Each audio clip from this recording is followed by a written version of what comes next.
जय Hind future officers. मैं सचिन चौगंद आप सभी का स्वागत करता हूं आपकी सुपर 100 सीरीज में मानेकशॉ ऑफिसर्स एकेडमी पे। आज है डे 18 और आज हम बात करेंगे सबसे इंपॉर्टेंट टॉपिक जो केमिस्ट्री का होता है उसके बारे में।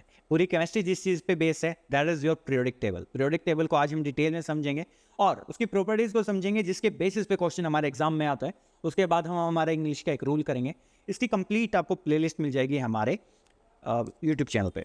अब उसके अलावा अगर आप ND2 या CS2 के लिए प्रिपरेशन कर रहे हैं और आप सीरियस प्रिपरेशन करना चाहते हैं ND2 या CS2 के लिए, तो आप हमारे ऑनलाइन या ऑफलाइन बैचेस के अंदर एनरोल कर सकते हैं, जहां पे आपको कंप्लीट प्रिपरेशन करवाई जाएगी आपके रिटर्न की। उसके बाद आपको टेस्ट करवाए जाएंगे, उसके बाद आपकी रिवीजन करवाई जाएगी और उसके साथ साथ आपको SSB के लिए प्रिपेयर करवाया जाएगा।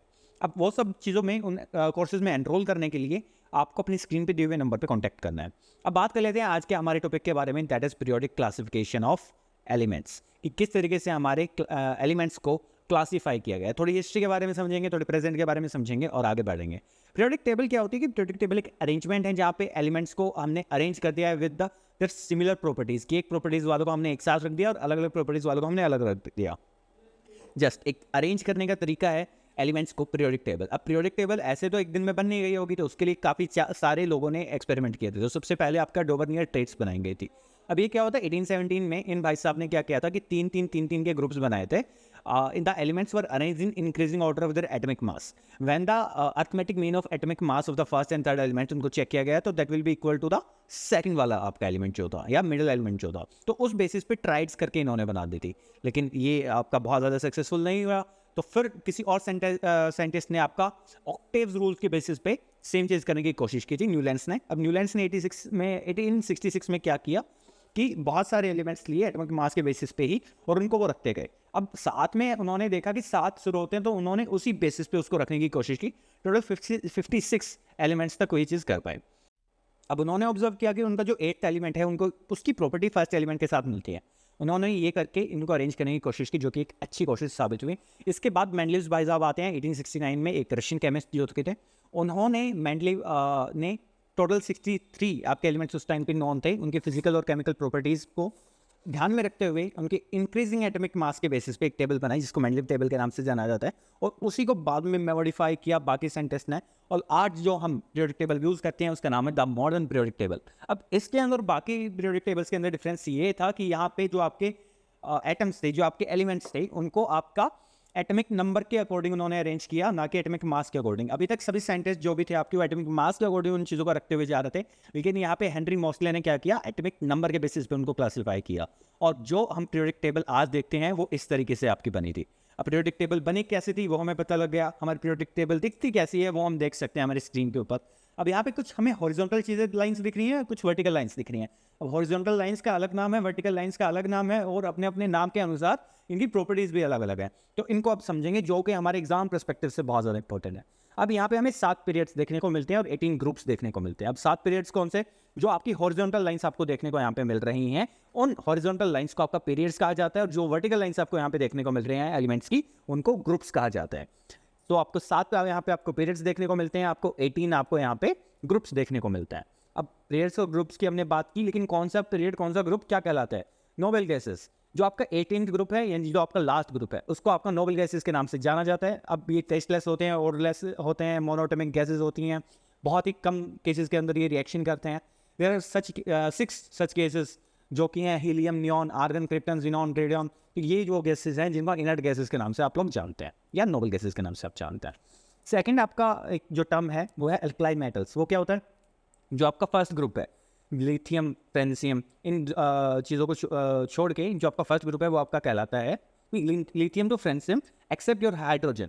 जो आपका फर्स्ट ग्रुप है वो कहलाता है आपका एल्कलाइन मेटल्स, और alkaline metals, alkaline earth metals, वो आपका सेकंड ग्रुप कहलाता है। यहाँ पे हम देख लेते हैं फिर से, जो फर्स्ट हमारा है, हाइड्रोजन को हम छोड़ देते हैं वहाँ पे ग्रुप में, तो लिथियम से शुरू होते हैं, तो नीचे तक हमारा जो आता है वो आपका फर्स्ट ग्रुप आता है जिसको अल्कलाइन मेटल्स के नाम से जाता है, और जो सेकंड हमारा ग्रुप है उसको अल्कलाइन अर्थ मेटल्स के नाम से जाना जाता है। ये दोनों बातें हमारी क्लियर है। अब आगे बात करते हैं, अल्कलाइन अर्थ मेटल्स हमने समझ लिया। ट्रांजिशन एलिमेंट्स कौन से होते हैं, आपका जो ग्रुप 3 टू लेकर ग्रुप 11 है, इन सभी को ट्रांजिशन कहते हैं। अब ट्रांजिशन एलिमेंट्स क्यों कहते हैं यहाँ पे, क्योंकि यहाँ पे आपकी जो मेटल्स हैं वो नॉन मेटल्स की तरफ बढ़ती होती हैं, और this is your transition phase. तो यहाँ पे आपको मेटलॉइड्स मिलते हैं बहुत सारे। आगे बढ़ते हैं, inner transition elements. Inner transition elements, these are elements with similar property placed at the end of group 3 and group 7, 8. These are called lanthanide series starting from lanthanum, है ना, जो आपके inner transition elements इनको कहा जाता है, जिनको lanthanide series के नाम से भी जाना जाता है आपका। हेलोजेंस कौन से होते हैं? हेलोजेंस होता है आपका ग्रुप 17, यानी जो आपका ग्रुप 18 है जहाँ पे आपके नोबल गैसेज हैं, हीलियम वगैरह, उससे जस्ट पहला वाला जो आपका ग्रुप है उसको हेलोजेंस के नाम से जाना जाता है। आई होप ये सारे कंसेप्ट आपको क्लियर हो गया। प्रॉपर्टीज़ के बेसिस पे हम बात करते हैं कि कौन सी फिजिकल प्रॉपर्टी होती है, और यही हमारे एग्जाम में सबसे ज़्यादा इंपॉर्टेंट है। वैलेंसी की हम बात करेंगे। Valency is the number of electron that are gained or lost by an atom in order to complete its outermost shell, या ऑक्टेट को कंप्लीट करने के लिए कितने आपको इलेक्ट्रॉन छोड़ने या गेन करने पड़ेंगे, वो आपका वैलेंसी कहलाता है। और अभी पीरियड्स के अंदर घटती है या बढ़ती है, ग्रुप्स के अंदर घटती है बढ़ती है, ये बहुत इंपॉर्टेंट है। पीरियड्स के अंदर जैसे जैसे हम आगे की तरफ बढ़ते हैं तो हमारी जो वैलेंसी है वो पहले बढ़ती है फिर घटने शुरू होती है। जैसे यहाँ पे देख सकते हैं हम लिथियम के लिए वैलेंसी 1 थी, उसके बाद 2, फिर 3, कार्बन के लिए 4 हुई, फिर घटनी शुरू हुई 3, 2, 1, 0। तो इस तरीके से ये चलती है वैलेंसी। और हमारे अगर ग्रुप्स की बात करें तो ग्रुप्स के अंदर ये हमेशा through out the way same रहती है। वैलेंसी हमने समझ ली। नेक्स्ट हमारा टॉपिक है एटॉमिक साइज का। एटॉमिक साइज घटता है या बढ़ता है? एटॉमिक साइज आपका डिपेंड करता है एटॉमिक रेडियस के ऊपर। अब कि आपका जो आउटर मोस्ट इलेक्ट्रॉन है न्यूक्लियस से कितना ज़्यादा दूर है, वो आपका एटॉमिक रेडियस कहलाती है। अब पीरियड्स की अगर हम बात करेंगे तो एक ही शेल के अंदर हमारे सारे इलेक्ट्रॉन जाते रहते हैं, जिसकी वजह से अट्रैक्शन का फोर्स जो होता है वो बढ़ जाता है, और हमारी जो एटॉमिक साइज है, एटॉमिक रेडियस है, वो घटना शुरू होता है। तो एटॉमिक साइज हमारा पीरियड्स के अंदर कम होता है, और ग्रुप्स के अंदर हमारी हर एक नए ग्रुप के साथ नई शेल ऐड होती जाती है, जिस रीजन से हम कह सकते हैं हमारा एटॉमिक जो साइज होता है वो हर ग्रुप के साथ हमारा बढ़ता है। एटॉमिक साइज हमने समझ लिया। Ionization energy. आयनाइजेशन एनर्जी होती है the amount of energy that is required to remove the electrons that are present in the outer most shell of the atom. कि आउटर मोस्ट शेल में से electron को निकालने के लिए हमें जो एनर्जी बाहर से देनी पड़ती है उसको कहा जाता है आयनाइजेशन एनर्जी। अब ये पीरियड्स के अंदर हम देखेंगे तो ये घटती है और ग्रुप्स के अंदर ये बढ़ती है। अब ये ग्रुप्स के अंदर क्यों बढ़ रही है? क्योंकि ग्रुप्स में जो आउटर मोस्ट इलेक्ट्रॉन है हमारा वो न्यूक्लियस से ज़्यादा दूर है। अब ज़्यादा दूर है तो उसका इम्पैक्ट न्यूक्लियस के ऊपर बहुत कम होगा, तो थोड़ी सी एनर्जी देते ही वो वहाँ से निकल जाएगा। और अगर हम बात करते हैं हमारे इलेक्ट्रॉन एफिनिटी की, ये होती है क्या चीज़? ये होती है कि अगर आपको कोई इलेक्ट्रॉन ऐड करना है आपको अपने एटम के अंदर, तो आपको उस टाइम पे जो एनर्जी देनी पड़ेगी। तो पीरियड्स के अंदर ये भी आपकी इंक्रीज होती है और ग्रुप्स के अंदर ये आपकी डिक्रीज होती जाती है। अब ये सारी बातों को आप अपनी स्क्रीन पे दिए हुए ग्राफ के अंदर देख सकते हैं एक साथ, और इसकी पीडीएफ आपको मिल जाएगी हमारे टेलीग्राम चैनल पे। तो टेलीग्राम चैनल का लिंक हमारे नीचे डिस्क्रिप्शन में दिया हुआ है, तो उसको आप ज्वाइन कर लें। और क्वेश्चंस आपकी प्रैक्टिस करने इसके लिए बहुत इंपॉर्टेंट है। क्वेश्चंस भी आपको हमारे टेलीग्राम चैनल पे प्रोवाइड करवा दिए जाएंगे। अब बात कर लेते हैं हम हमारे इंग्लिश सब्जेक्ट की। ये इंग्लिश का एक रूल करना हमारे लिए बहुत इंपॉर्टेंट है, और मैं आपको बता दूं जो रूल्स हम यहाँ पे कर रहे हैं, इन्हीं रूल्स में से डायरेक्ट क्वेश्चंस आपको आपके एग्जाम के अंदर देखने को मिलेंगे।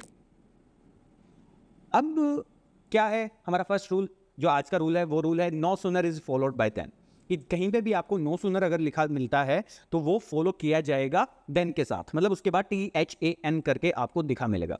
2 एग्जाम्पल हम देख लेते हैं।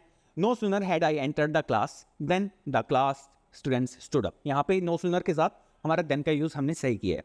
No sooner did I step out than it started raining. तो यहाँ पे भी नो सूनर के बाद हमने देन का यूज किया है, जो कि बिल्कुल ठीक है, तो इसमें कोई प्रॉब्लम नहीं है। अब अगर आप सीरियस हैं ND2 के लिए प्रिपरेशन कर रहे हैं और उसके लिए क्लासेस में एनरोल करना चाहते हो तो अपनी स्क्रीन पे दिए हुए नंबर पर कांटेक्ट करें, टेलीग्राम चैनल से जुड़ जाएं और हमारे यूट्यूब चैनल को सब्सक्राइब कर लें। Thank you so much. जय हिंद, जय भारत।